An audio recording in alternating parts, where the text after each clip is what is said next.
Hello everyone, welcome back to एडीमेथ्स mentor. So last video में हमने 32 तक क्वेश्चंस डिस्कस कर लिए थे, तो अब आगे चलते हैं, स्टार्ट करते हैं। तो देखिए नेक्स्ट क्वेश्चन मैं आपको बता दूं, इस पीडीएफ का जो आंसर शीट का लिंक है आपको डिस्क्रिप्शन बॉक्स में मिल जाएगा। सभी क्वेश्चन सोल्ड हैं, एकदम अच्छे से एक्सप्लेन्ड हैं, आपको सभी क्वेश्चंस मिल जाएंगे। नीचे डिस्क्रिप्शन बॉक्स में पीडीएफ का लिंक मिलेगा, तो वहाँ से आप इसको डाउनलोड कर लेना, ठीक है।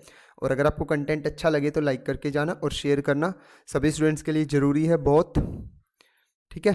सो देखिए next, if theta is angle between any two vectors A and B, then A dot B का मैग्नीट्यूड इक्वल्स टू है ए क्रॉस बी का मैग्नीट्यूड आपको दे रखा है। वैन इज इक्वल टू कब होगी ये चीज़, ये दोनों इक्वल कब होंगे, ठीक है ना। तो सिंपली आपको क्या करना है, ए डॉट बी को ओपन कर देना है, आपको डॉट प्रोडक्ट का फॉर्मूला पता होना चाहिए एंड ए क्रॉस बी का फॉर्मूला आपको पता होना चाहिए। तो मैंने सिंपली इनको दोनों को पुट कर दिया। देखिए ए डॉट बी क्या होता है, A magnitude B magnitude cos theta, and A cross B क्या होता है, A magnitude B magnitude sine theta. जो एन कैप आता है वो मैंने देखिए बाहर मैग्नीट्यूड ले रखा है, तो एन कैप का मैग्नीट्यूड क्या हो जाता है 1।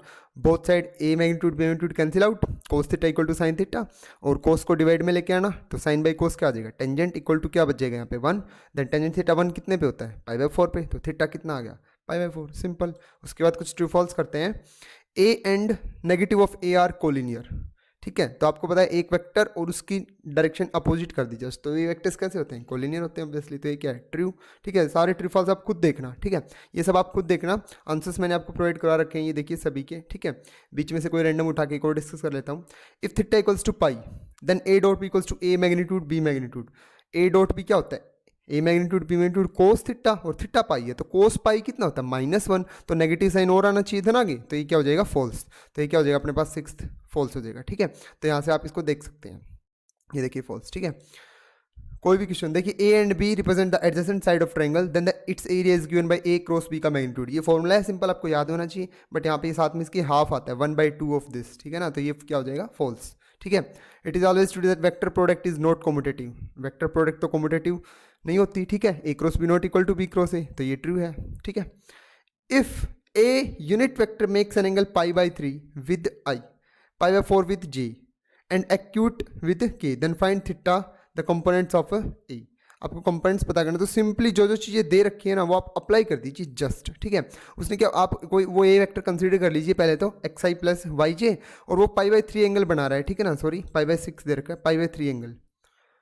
आई थिंक ये क्वेश्चन बीच में स्किप हो गया, ये क्वेश्चन स्किप हो गया स्टूडेंट्स। ये देखिए 34th क्वेश्चन मैंने ये डिस्कस कर रखा है आपके सामने, ये वाला 34th क्वेश्चन, आगे तक की मार्किंग मिस होगी। तो स्टूडेंट्स आप एक बात याद रखना, ये देखिए सॉरी 34th, एक सेकेंड, 34th क्वेश्चन मिस हो गया स्टूडेंट्स पीडीएफ में से। 35th क्वेश्चन ए ऑप्शन, 36, ओह 34 के बाद डायरेक्ट 36, माय मिस्टेक, एक सेकेंड। तो स्टूडेंट्स बीच में एक क्वेश्चन मिस हो गया, ठीक है। तो इसको आप खुद करेंगे, अगर आपको नहीं आता तो कमेंट बॉक्स में कमेंट करना, ठीक है, मैं आपको इसका सॉल्यूशन प्रोवाइड करवा दूंगा। सो देखिए ये क्वेश्चन मैंने सोल्व कर रखा है, ये वाला, ठीक है ना। एक्स वाई प्लेन में कोई भी वेक्टर है तो वो मैंने कंसिडर कर लिया एक्स आई प्लस वाई जे, और वो एंगल 30 बना रहा है positive direction of x axis के साथ, ठीक है। तो मैंने सिंपली यहाँ पे ए वेक्टर कंसिडर कर लिया और वो एंगल 30 बना है, तो मैंने सिंपल इनका फॉर्मूला अप्लाई किया है। ए मैग्नीट्यूड हमें 1 दे रखा है, ठीक है। तो आई के साथ एक्स एक्सिस के साथ बना रहा है ना, तो a dot i upon a magnitude into i magnitude equal to क्या होगा, कोस 30। उस वेक्टर के बीच में और एक्स एक्सिस के बीच में एंगल दे रखा है 30, ठीक है ना। तो एक्स एक्सिस के साथ वेक्टर कौन होता है, सिंपल आई कैप, ठीक है। तो a dot i upon this, तो मैंने ए वेक्टर की वैल्यू पुट कर दी। उसके बाद आई कितना बचेगा यहाँ पे, एक्स बचेगा, तो एक्स की वैल्यू हमारे पास कितनी आ गई, कोस 30 कितना होता है, √3/2, ठीक है। उसके बाद मैग्नीट्यूड ऑफ ए कितना दे रखा था 1, तो ए वेक्टर की वैल्यू पुट कर दी, उसका magnitude √x² + y², x² + y² equal to 1। X की वैल्यू हम निकाल चुके, पुट कर दीजिए, वाई की मिल जाएगी 1/2, सिंपल आपके पास वेक्टर आ गया, एक्स और वाई की वैल्यू आ गई आपके पास, ठीक है। सो नेक्स्ट क्वेश्चन देखिए, आपको ए मैग्नीट्यूड दे रखा है 2 एंड x माइनस ए और x प्लस ए डॉट है बीच में equal to 12, then the find the value of mod of x। तो सिंपली आपको इनकी प्रोडक्ट करनी है, a minus b a plus b, तो a magnitude square minus sorry x magnitude square minus a magnitude square, a magnitude square की value आपको दे रखी है, तो 2 का स्क्वायर 4, उधर जाएगा तो प्लस, तो 16, उसके बाद स्क्वायर दोनों साइड रूट लेंगे तो क्या आ जाएगा 4, तो मैग्नीट्यूड ऑफ x कितना मिल जाएगा आपको 4। उसके बाद नेक्स्ट क्वेश्चन देखिए, the value of lambda 4 is the vectors this and this are perpendicular. Simply आपको पता होना चाहिए ए और बी अगर दो वेक्टर्स परपेंडिकुलर हैं तो उनकी डॉट प्रोडक्ट जीरो होती है, ठीक है ना। तो सिंपली आप इन दोनों की डॉट जीरो के इक्वल रखना, जो वैल्यू आई लैम्डा की वो आपकी वैल्यू हो जाएगी, ठीक है। मैंने आंसर शीट में सोल्व कर रखा है, ए मैग्नीट्यूड दे रखा है, बी मैग्नीट्यूड दे रखा है और ए डॉट बी। ये question I think third time repeat हुआ है स्टूडेंट्स, थर्ड टाइम रिपीट हुआ है, ठीक है ना। वैसे भी मैंने इसको सोल्व कर रखा है फिर से, तो आप इसको यहाँ से देख सकते हैं। ए डॉट बी की वैल्यू दे रखी है, ए की और मैग्नीट्यूड बी की, तो तीनों वैल्यू पुट कर देना कोस थीटा वाले फॉर्मूले में, यहाँ से आपको एंगल मिल जाएगा, ठीक है। उसके बाद देखिए students, area of rectangle a b c d with position vector this respectively is. आपको एरिया ऑफ रेक्टेंगल निकालना था और आपको ये चारों वर्टिसेस दे रखे थे, तो यहाँ पे भी इस क्वेश्चन में मिस्टेक थी स्टूडेंट्स, ठीक है ना। ये देखिए चारों वर्टेक्स मैंने रिप्रेजेंट किए थे, तो यहाँ पे लास्ट में पता चला कि क्वेश्चन में, क्योंकि देखिए दोनों वेक्टर्स आई माइनस जे प्लस 4 के और आई माइनस जे प्लस 4 के दोनों सेम दे रखे हैं, और अगर दो वर्टिसेस सेम है यानी कि ये दोनों पॉइंट सेम है, ये वाला पॉइंट और ये वाला पॉइंट, अब ऐसा तो हो नहीं सकता, दोनों पॉइंट सेम है तो वो रेक्टेंगल बनेगा ही नहीं सिंपली, ठीक है। तो क्वेश्चन में मिस्टेक है थोड़ी सी। You can find here area of triangle area of rectangle by calculating the length of sides. तो सिंपली आप इन कोई भी दो साइड्स की एडजेसेंट साइड्स की लेंथ निकालना, और उसके बाद एरिया ऑफ रेक्टेंगल क्या होता है, लेंथ इनटू ब्रेड्थ, सिंपल, ठीक है। तो ऐसे आप एरिया फाइंड आउट कर सकते हैं रेक्टेंगल का, ठीक है। या फिर आप बीच में कोई भी डायगोनल ड्रॉ कर देना, दो ट्राइंगल्स बन जाएंगी और दो ट्राइंगल्स का एरिया निकाल लेना। वेक्टर फॉर्मूला आपको आता है, दोनों ट्राइंगल्स का एरिया निकालना, तीन वर्टेक्स जब दे रखे हो और दोनों को ऐड कर देना, वो आपके पास रेक्टेंगल का एरिया आ जाएगा, ठीक है। सो नेक्स्ट देखिए students, ABCD is a parallelogram with AC and BD as diagonals, then AC minus BD is equal to vector AC minus vector BD पता करना था आपको। ये क्वेश्चन थोड़ा सा लेंथी है, देखिए AC माइनस BD की वैल्यू निकालनी है, और ऑप्शन में है ना सारे ऑप्शन AB की टर्म्स में दे रखे हैं, यानी कि आपको है ना AB की टर्म्स में इस एक्सप्रेशन की वैल्यू निकालनी है कि किसके इक्वल आएगी, ठीक है। तो देखिए AC साइड देखिए AC वेक्टर, ठीक है ना, ये AC AB के साथ कैसे रिलेट करता है, इस साइड के अकॉर्डिंग रिलेट करता है, इस साइड के साथ अलोंग, ठीक है ना। अब जब भी आप वेक्टर्स में चल रहे हैं तो ट्रायंगल ऑफ वेक्टर एडिशन तो आपको याद ही होगा। तो देखिए दो साइड आपको दे रखी है, AC की वैल्यू आपको निकालनी है और AB के अंदर चाहिए, यानी कि BC आएगी बीच में। तो यहाँ पे मैंने ट्रायंगल ड्रॉ कर ली ACB, जिसमें मैं ट्रायंगल लॉ अप्लाई करने वाला हूँ, ठीक है। उसके बाद BD की वैल्यू चाहिए, और BD को भी मेरे को किसके साथ लिंक करना है, AB के साथ। तो AB और BD और फिर ये AD के साथ लिंक कर दूंगा, तो मेरे को एक AD की जरूरत पड़ेगी। तो मैंने सिंपली दोनों ट्रायंगल्स में जिसमें AB और AC इंक्लूड हो रहा है और जिसमें BD और BD और AB इंक्लूड हो रहा है, मैंने उन दोनों ट्रायंगल्स को उठाया, दैट इज ABD को उठाया और ABC को उठाया, ठीक है। तो देखिए दोनों ट्रायंगल्स को उठा के उनमें ट्रायंगल लॉ अप्लाई किया, दोनों ट्रायंगल से AC और किसकी वैल्यू निकाली मैंने, BD की वैल्यू निकाली। यहाँ से देखिए ट्रायंगल लॉ अप्लाई किया। अब ट्रायंगल लॉ आपको पता है, दो साइड्स जो सेम होती हैं, सेम डायरेक्शन वाली होती हैं, देखिए ये डायरेक्शन और ये डायरेक्शन, आपका पेन नहीं उठना चाहिए, ये डायरेक्शन और ये डायरेक्शन क्या सेम, तो इनका सम एक थर्ड डायरेक्शन के इक्वल आता है जो कि इनके अपोजिट होती है ट्रायंगल के अंदर, ठीक है ना। तीसरी साइड के इक्वल आता है जो कि इनके अपोजिट डायरेक्शन होती है, आपको पेन उठा के इधर से आना पड़े, ठीक है।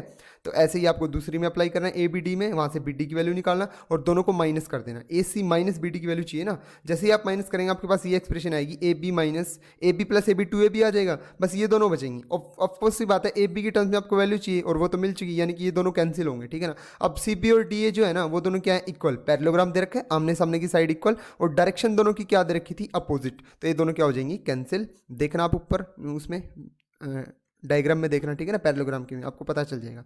नेक्स्ट क्वेश्चन देखिए students, A plus B plus C आपको 0 दे रखा है और A magnitude B magnitude C magnitude की वैल्यू दे रखी है, आपको A और B के बीच का एंगल पता करना है। तो मैं आपको यहाँ पे आपको एक ट्रिक बताता हूँ स्टूडेंट्स, अगर आपको A plus B plus C 0 दे रखा हो और आपको कोई भी दो वेक्टर्स के बीच एंगल निकालना हो, इधर A और B के बीच, B और C के बीच, या फिर A और C के बीच, तो जिन जिन के बीच का एंगल निकालना है ना उनको इक्वल टू के एक साइड रख लेना और यहाँ से एक को उस साइड भेज देना। अब A और B के बीच का एंगल निकालना था ना, तो आप C को उधर भेज दो, ठीक है। फिर आप क्या कर दो, स्क्वायर कर दो। मैंने आपको बोला था जब भी आपको वेक्टर का मैग्नीट्यूड प्रोवाइड करवा रखा हो और वेक्टर ना पता हो तो आप उस क्वांटिटी का स्क्वायर करना जिसकी वैल्यू आपको चाहिए, ठीक है ना। तो मैंने सिंपली इसका स्क्वायर किया, तो A magnitude square B magnitude square, और मेरे को क्या मिला, A डॉट B मिल गया, क्योंकि मेरे को A और B के बीच का एंगल चाहिए था ना, और A और B के बीच के एंगल में मेरे को फॉर्मूले में A डॉट B की जरूरत पड़ेगी, इसलिए मैंने A प्लस B का होल स्क्वायर बनाया इसको, ठीक है। इस वाली एक्सप्रेशन को C को उधर भेज दिया, ठीक है। अब सिंपली यहाँ पे एक्सप्रेशन में A B और C की वैल्यू पुट की, यहाँ से मेरे को A डॉट B की वैल्यू मिल जाती है 15/2, जो मैंने अपने फॉर्मूले में पुट कर ली, और इन दोनों की वैल्यूज ने प्रोवाइड करवा रखी है, तो सिंपली आपको एंगल मिल जाएगा π/3।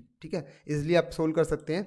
उसके बाद आपको एंगल पता करना है इन दोनों वेक्टर्स के बीच का, और उस एंगल का साइन ऑफ थीटा आपको पता करना है, ठीक है ना। तो साइन थीटा किस फॉर्मूले में आता है, ऑफकोर्स क्रॉस प्रोडक्ट वाले फॉर्मूले में। तो सिंपली आप इन दोनों के पहले तो क्रॉस प्रोडक्ट पता करेंगे, फिर ए और बी का मैग्नीट्यूड पता करेंगे और साइन थीटा के फॉर्मूले में पुट कर देना, that is a cross B का magnitude upon a magnitude B magnitude. Simply आप इसका पता कर सकते हैं, ठीक है, फॉर्मूला बेस्ड क्वेश्चन है। उसके बाद आपको ए क्रॉस बी का मैग्नीट्यूड दे रखा है, ए डॉट बी का मैग्नीट्यूड दे रखा है, और आपको इसका पता करना है। और तो ये रिलेशन क्या होती है, डॉट प्रोडक्ट और क्रॉस प्रोडक्ट के बीच की रिलेशन होती है, वो आपको याद होनी चाहिए स्टूडेंट्स। क्या होती है, ए क्रॉस बी का square, a cross b magnitude का square equal to A magnitude square b magnitude square minus a dot B का होल स्क्वायर, ठीक है ना। तो ये रिलेशन आपको याद होनी चाहिए।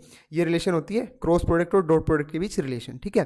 तो यहाँ पे इसकी वैल्यू पता करनी है, और ये दोनों हमें प्रोवाइड करवा रखे हैं, तो दोनों की वैल्यू पुट कर दीजिए। 4 का स्क्वायर 16, 2 का स्क्वायर 4 20, तो हमें इसकी वैल्यू मिल जाएगी। सिंपल सा क्वेश्चन था स्टूडेंट्स, ठीक है। उसके बाद ए प्लस बी है ना, बी के परपेंडिकुलर है, और ए प्लस 2b ए के परपेंडिकुलर है, देन इनमें से हमें क्या रिजल्ट मिलेगा, ठीक है ना। तो सिंपली आप बस जो कंडीशन दे रखी है उसको पुट कर दीजिए। ए प्लस बी बी के परपेंडिकुलर है, यानी कि इन दोनों की डॉट प्रोडक्ट 0 मिलेगी। उसके बाद a प्लस 2b a के परपेंडिकुलर है, यानी कि इन दोनों की डॉट 0 मिलेगी।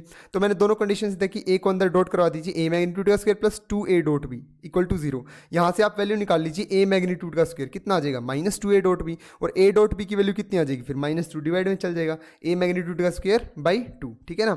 उसके बाद a डॉट b की वैल्यू इसके अंदर पुट कर दीजिए, ऊपर वाली एक्सप्रेशन के अंदर, ठीक है। Put value of a dot b in equation 3, इसमें a डॉट b की वैल्यू पुट कर दीजिए, तो b मैग्नीट्यूड का square minus a magnitude square by 2, ये उधर चल जाएगा इक्वल टू के, और 2 कहाँ पे आ जाएगा, ऊपर, फिर दोनों साइड स्क्वायर रूट कर देना। तो ए का वेक्टर किसके इक्वल आ जाएगा, √2 टाइम्स ऑफ वेक्टर बी, ठीक है। तो आपका फर्स्ट ऑप्शन क्या हो जाएगा, सही, A vector equal to √2 times of B.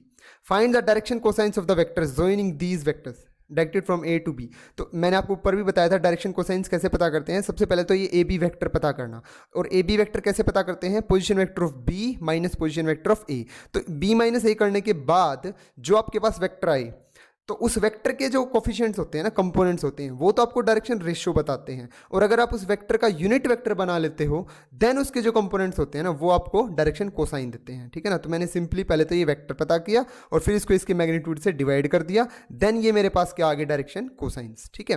तो स्टूडेंट्स आप इजिली फाइंड कर सकते हैं, ए बी सी आपको यूनिट वेक्टर्स दे रखे हैं, तो उनका मैग्नीट्यूड कितना हो जाएगा 1, such that A plus B plus C 0 है, ठीक है।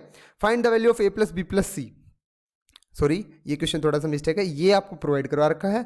Find the value of a dot b plus b dot c plus c dot a, आपको इसकी वैल्यू पता करनी है, ठीक है ना। तो a dot b plus b dot c plus c dot a ये किस फॉर्मूले में आता है, ये आपको याद होना चाहिए। पहले तो आपको आइडेंटिटी पता होनी चाहिए, और ए प्लस बी प्लस सी 0 के इक्वल दे रखा है, तो आप दोनों साइड क्या कर दीजिए, स्क्वायर। मैंने आपको पहले भी बोला था, जब आपको वेक्टर्स ना दे रखे हों और मैग्नीट्यूड दे रखा हो सीधा, तो आप इसका स्क्वायर करना, ठीक है, आइडेंटिटी अप्लाई करना। तो A square plus B square plus C square plus 2ab plus 2bc plus 2c ये होता है। तो तीनों की वैल्यू पुट की मैंने 1 1 1, ठीक है। अब ये 3 हो जाएगा, उस साइड जाएगा -3, और 2 कहाँ पे चल जाएगा, डिवाइड में। तो इसकी वैल्यू पता करनी थी, वो -3/2 आ गई, सिंपल, ठीक है।